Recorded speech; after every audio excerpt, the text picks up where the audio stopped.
Peggy 12.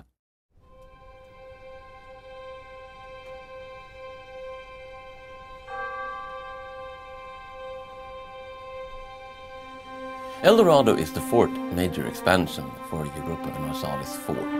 The focus of the expansion is exploration and creativity.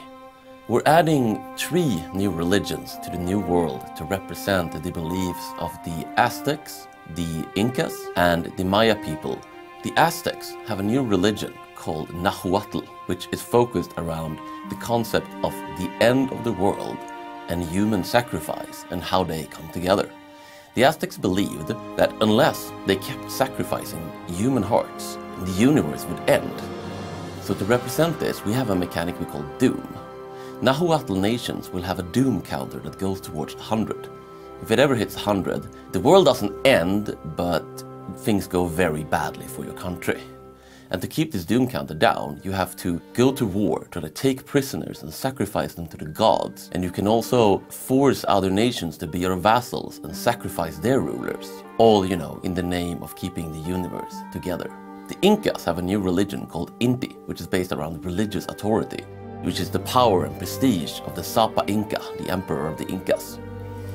Incas had a big focus on their god emperors and previous emperors, going so far as to worship the mummies of previously dead emperors. To get your authority up, you will need a large territory and you will need to make all the right moves within your religion to secure your position. The Mayas have a new religion based around city-states and expansion and collapse. All of the new religions have a system we call the religious reforms, whereby these religions can sort of try to reform themselves into a more centralized and adaptable model that is ready to meet the Europeans when they arrive at your shores. The Nahuatl will need to keep the doom down, subjugate their neighbors to reform. The Incas will need to increase their authority and the glory of their emperors.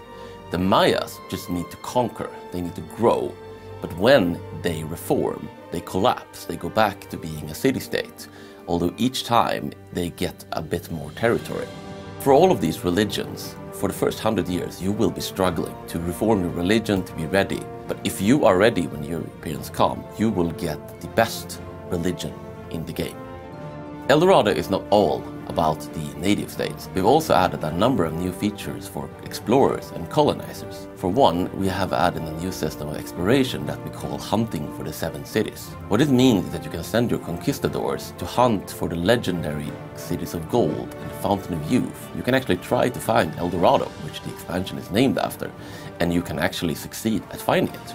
These conquistadors will uncover the territory around them automatically and will get events such as finding a map to the Fountain of Youth or running out of food and being in danger of starving to death. And if you are smart and lucky, you might just uncover the fabled gold wealth of Dorado. We've also added a system of exploration for your navies, whereby you no longer have to manually explore the seas with your explorers. Instead, each navy will have a number of exploration missions you can send it on, such as charting a coast, exploring a certain sea, or even recreating Magellan's voyage and circumnavigating the entire world. The navy will go on the mission, explore the area they were assigned, and come back.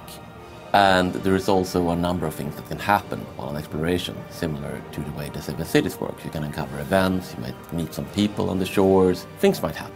And if you are the first to circumnavigate the world, prestige and rewards await you. Another new feature for colonizers are the treasure fleets.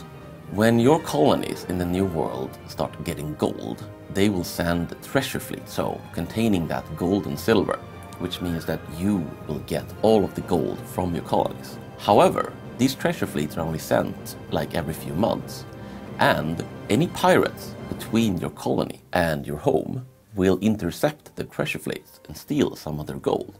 So while you will get a lot of wealth from the treasure fleets, other nations which don't have the gold might just send their pirates to steal it from you. In order to counteract this, we've added a feature called pirate hunting, where you can send your heavy ships on patrol against enemy pirates and prevent them from taking that gold. Probably the single biggest feature in Dorado, and quite possibly the single biggest feature we've added to EU4 since launch, is the nation designer. The way it works is that you simply, instead of picking, say, France or England or Spain, you click the custom nation button and then you pick any province in the entire world to start from. And there your custom nation will appear. And from there you have a certain amount of points to spend.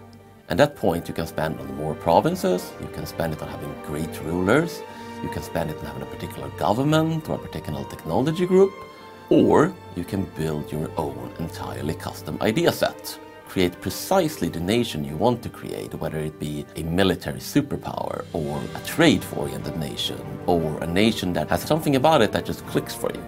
To complement this, we have also added 2 new game modes that we call Random and Custom.